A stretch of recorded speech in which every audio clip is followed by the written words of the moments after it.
एक बार हंस और हंसनी जंगल में भटकते हुए ऐसे उजड़े और वीरान रेगिस्तान के इलाके में आ गए जिसको देखकर दोनों डरने लगे। हंसनी ने हंस को कहा, ये किस उजाड़े इलाके में हम आ गए। यहाँ न तो जल है, न जंगल है और न ही ठंडी हवाएं। यहाँ तो हमारा जीना मुश्किल हो जाएगा, क्योंकि जहाँ हम रहते थे वहाँ तो हरे भरे जंगल थे, हरे भरे पेड़ थे, पानी भी था शीतल पीने के लिए। यहाँ तो कुछ भी नहीं है। क्योंकि भटकते भटकते शाम हो गई थी, अब रात होने को थी। हंस ने हंसनी से कहा, किसी तरह आज की रात बिता लो, सुबह हम लोग वापस अपने जंगल लौट चलेंगे। रात हुई। जिस पेड़ के नीचे हंस और हंसनी रुके थे उस पर एक उल्लू बैठा था। वह जोर से चिल्लाने लगा। हंसनी ने कहा, अरे यहाँ तो रात में भी सोने को नहीं मिलता, ये उल्लू इतना क्यों चिल्ला रहा है। हंस ने फिर हंसनी को समझाया, किसी तरह रात काट लो, आज एक रात की बात है। मुझे अब सब समझ में आ गया, ये इलाका इतना वीरान क्यों है। ऐसे उल्लू जिस इलाके में रहेंगे वो इलाका तो वीरान होगा ही होगा। पेड़ पर बैठा उल्लू दोनों की ये बातें सुन रहा था।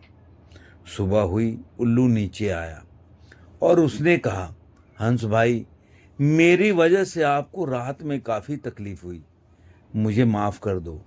हंस ने कहा, कोई बात नहीं भैया, आपका फिर भी धन्यवाद। यह कहकर जैसे ही हंस अपनी हंसनी को लेकर आगे बढ़ा, पीछे से उल्लू चिल्लाया, अरे हंस, मेरी पत्नी को लेकर कहाँ जा रहे हो। हंस चौंका।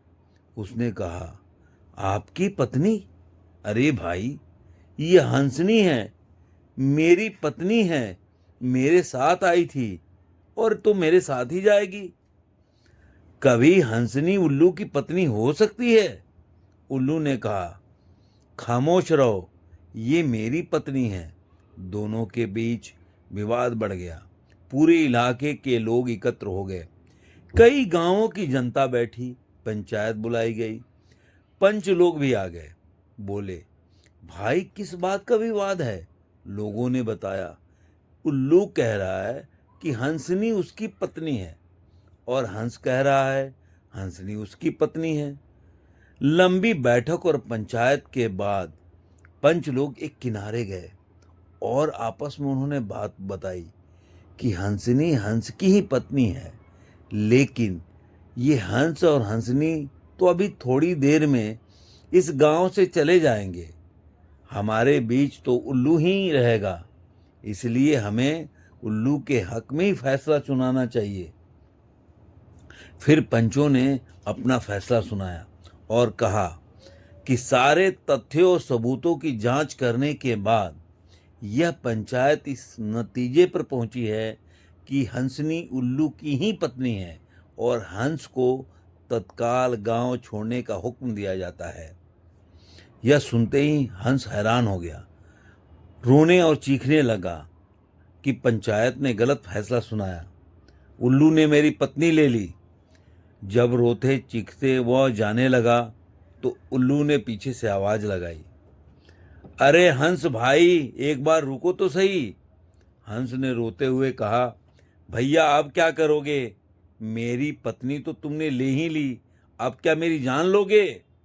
उल्लू ने कहा, नहीं मित्र, ये हंसनी आपकी ही पत्नी है और रहेगी भी।